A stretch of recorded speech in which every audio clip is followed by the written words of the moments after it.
Hello everybody and welcome back to Coventry United TV for another special interview. Hope you've been doing okay over the last few months. It's been a while since we've been able to bring you any new content from the Coventry United men's team, but today we start off a brand new series looking at past and present Coventry United stars. Over the coming months we'll be taking a look back at the careers and the memories of members of the current Coventry United squad, while also reminiscing with players from the opening 7.5 years of the club's existence. Today we're starting off with a lad who developed his talents at an EFL club before taking his skills over to Scandinavia before returning to the Midlands to join the Red and Green Revolution. I am of course talking about the one and only Joe Cairns. Myself and Joe had an interview online, as of course we couldn't meet in person due to the current lockdown regulations. But as always, Joe wasn't backwards in coming forwards, and we had a fantastic chat about his early days, his trip to Sweden, which we'll learn a little bit more about later, I'm sure not a lot of people know about, and also his days at Coventry and what he hopes to achieve now that the new era has officially begun. So sit back, relax, grab something cold, and let's take a listen to what Joe Cairns has to say. Joe, great to see you again, mate. It's definitely been too long. First off, how are you coping with the lack of football at the moment? Yes, Lee, I'm alright, mate. Coping alright, actually. Obviously, I'm missing it loads, but managed to get myself a little temporary job in a warehouse while I waited for football to come back. But hopefully that's very soon now, after the news that everything's opening up. Of course, you must be looking forward to the return of non-league, whenever that may be. How are you keeping fit and ready for that day? Well, to be fair, I'm actually quite lucky. I've got some good mates around me who are skilled in different parts of fitness. So I've been doing one-to-one sessions with my mate who's qualified PT. So I've been working on my fitness with him. But I've also been doing one-to-one sessions with Lewis Ison. Obviously, you lot will be familiar with him. But so I've been keeping fit, actually, doing 2 or 3 sessions a week. Well, we're here today to talk about your career so far. A very interesting tale, I'm sure. Every story has its beginning. So how did this love affair with the beautiful game begin? When did you know you wanted to play football? For as long as I can remember, I grew up with a family orientated around football. My dad, my granddads, my uncle, my cousins, everyone in my family's always played. So it's the only thing I've ever really known, really. How did you take your first steps into football? What was your route into the EFL? I always just played local football in Coventry, but at a good level. So we played in the MJPR when I was a kid with Midland Premier League, all the way up until I was 14, and then I signed for Walsall at 14. So I played for Chatfield, Colts, Mount Nod and Coundon as a kid, and then signed for Walsall, yeah. Who would you say was your greatest source of inspiration on your footballing journey? Who helped you go the extra mile? My biggest inspiration would probably be my old man. If it wasn't for him, driving up and down the M6 every week when I was at Walsall, I mean, one week I'd have to go to Carlisle, and the next week it'd be like Leyton Orient or something, then I wouldn't have experienced what I have experienced when I was a scholar. So yeah, a lot of credit goes to him. You eventually joined Walsall Football Club as an apprentice. How would you describe your experiences at a Football League club? It was good. Playing football every single day is what every player wants to do. So that side of it was nice, and also made a load of friends that'll keep with me forever, and learnt more about the game in those 2 years than I did for the previous 16 before. Not many players in the Coventry United squad, or indeed in non-league at all, can say they've played abroad. After leaving Walsall, you headed to Sweden to join Division 2 club Grutna. Was it a daunting experience living and playing in a new country? Yeah, to be honest, I wouldn't have said it was a daunting experience going over. I'd say I was excited and I was a little bit nervous, but it made it easier because I was going over there with a lad who was in the same boat as me. he was released from Grimsby, so we were in exactly the same boat, signing for the same team in a shared accommodation. So we were in it together, really, which made the experience a lot easier. But once I settled in, it only took me a week. Everyone was so welcoming. It was a really good experience. What would you say were the main differences between the English game and Swedish football?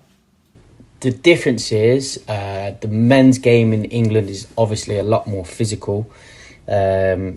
The football is completely different. Over there, every team, regardless whether they were top of the league or bottom of the league, always look to play out from the back and build the attack starting from the defence.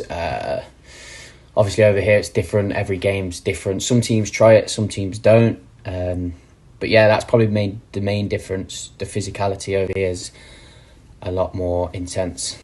After half a year spent in Sweden, you came back to England, to the Midlands to join Coventry United. What was the thought process behind your switch to the Red and Greens? So I knew that it was only going to be a certain time I was over there, so I was already planning about what I was going to do when I came back. Obviously, I knew about this league because my cousin was playing for Sphinx back then. So I knew about some of the teams, knew about Coventry United. I'd come and watched a few games before.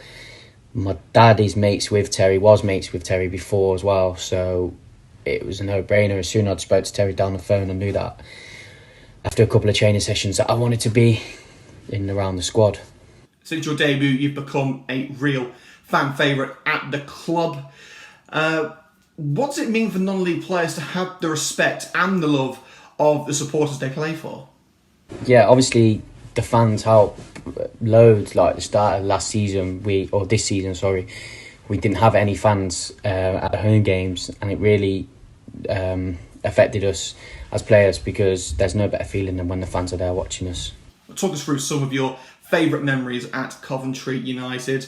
One that springs to mind for me was your goal of the season at Romulus a couple of years ago.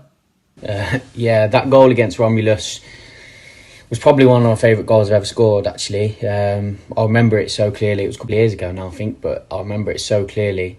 I was actually, back then I wasn't used to playing in that midfield role, so I was playing deeper for one of the first times, and I don't know, I just picked up the ball on a half turn, saw the space, drove into it and just decided to hit it. But that wasn't my favourite moment. Favourite moment for Coventry United would have been Walsall away last year. I've never experienced a feeling like that before in football. I don't think I ever will again. The development of young players like yourself has to be somewhat attributed to the one and only Coventry United manager Terry Anderson. Where does he rank among the coaches that have helped you along your footballing journey? Well, to be fair, Terry's probably the best man manager I've had. He's more than just a manager, he's also a friend. Like, you can talk to Terry about anything on and off the pitch. So for me, he's definitely the favourite manager I've ever had. He's got the respect of all the players. Any player that comes in respects him straight away, and he's massively important to the way that we work, really. Well, we've seen famous families come and go in the likes of the Nevilles and the Ferdinands come to mind.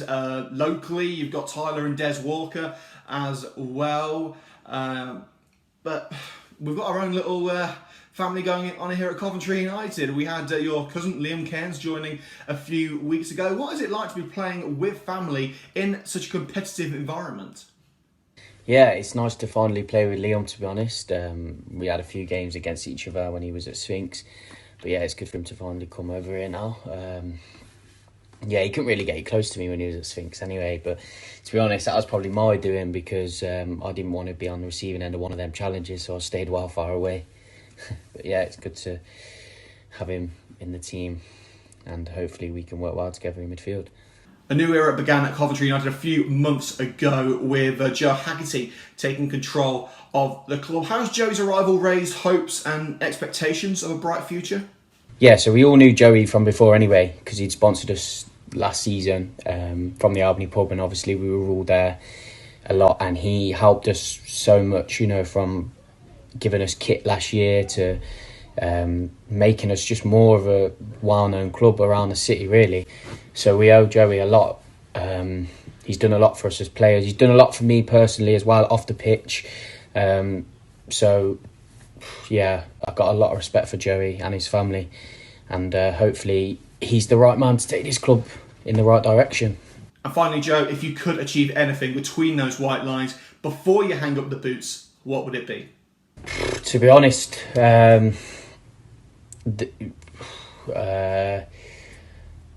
just to play as high as I could.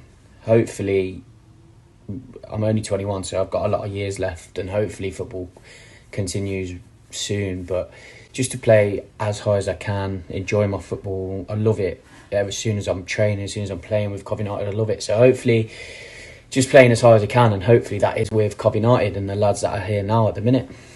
Joe, thanks very much for your time. Stay safe, and we look forward to seeing you back at the Butts Park Arena very soon. Yeah, cheers Liam, nice one. Hope everyone stays safe and see you all soon. A massive thank you to Joe Cairns there. As I said, it was bound to be an interesting tale, and I think you'd agree it certainly was. So again, a massive thank you to Joe for talking us through his footballing journey so far. That journey has only just begun. I expect nothing but success for Joe Cairns. I hope you do one of these interviews every week here at Coventry United TV. Every Thursday is the plan going forward. So let us know who you want to hear from next. It could be a player past or present here at Coventry United, or even coaching staff, or maybe even some fans we could get online as well. So let us know by leaving your comments in the comment section below, or just let us know on Twitter at Cov United or at Coventry United TV. If you did enjoy the interview today, make sure to hit that like button down there, leave comments with your feedback, share with all your friends, let them know about Coventry United TV, and don't forget to subscribe to CUTV for more exclusive content of the Coventry United men's team. We're at over 1,000 subscribers now. Let's get to 2,000 as quick as we can. From myself, Liam Cook, and everyone at Coventry United, stay safe, hope you enjoyed today's content, and we'll see you next time.